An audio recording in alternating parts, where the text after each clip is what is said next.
విజయనగరం జిల్లాలోని శృంగవరపుకోట మండలం బొడ్డవరం ప్రాంతంలో జిందాల్ నిర్వాసితులు భూ పోరాటం చేస్తున్నారు. 18 ఏళ్ల క్రితం తాము ఈ సంస్థకి ఇచ్చిన భూములు ఇప్పటివరకు పరిశ్రమ ఏర్పాటు చేయలేదని, వెంటనే తమ భూములు తమకు వెనక్కి ఇవ్వాలని చాలా పెద్ద ఎత్తున అయితే పోరాటం చేస్తున్నారు. వీరి పోరాటానికి వామపక్షాలు, రైతు సంఘాలు కూడా అండగా నిలిచాయి. అయితే ఈ పోరాటంలో ఒక విచిత్రమైన కనబడుతుంది.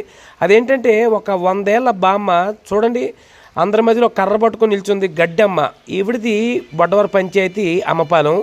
గతంలో జిందాల్ కంపెనీకి భూములు ఇచ్చినప్పుడు కొంతమేరే డబ్బులు ఇచ్చారని, ఇంకా డబ్బులు రావాలని, అయితే ఇవి అడగాల్సిన తమ మనవలు, కొడుకులు ఆరోగ్య సమస్యలతో బాధపడడంతో తాను ఈ పోరాటంలోని పాల్గొనాల్సి వచ్చిందని ప్రతి ఒక్కరికి చెప్పిన తీరైతే అందరికీ బాధ అనిపించింది.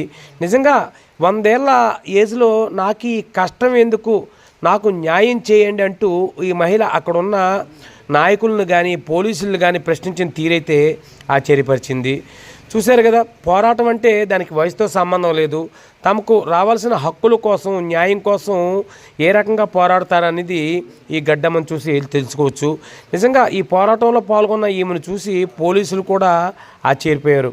ఆమెతో పాటు అక్కడికి వచ్చిన నిర్వాసితులు కూడా, మా అమ్మ ఎందుకు నీకు పోరాటం అంటే, అందరితో పాటు నేను భూమి కోల్పోయా, న్యాయం కోసం వచ్చాను చెప్పిన తీరు నిజంగా అందరినీ ఆశ్చర్యపరిచింది.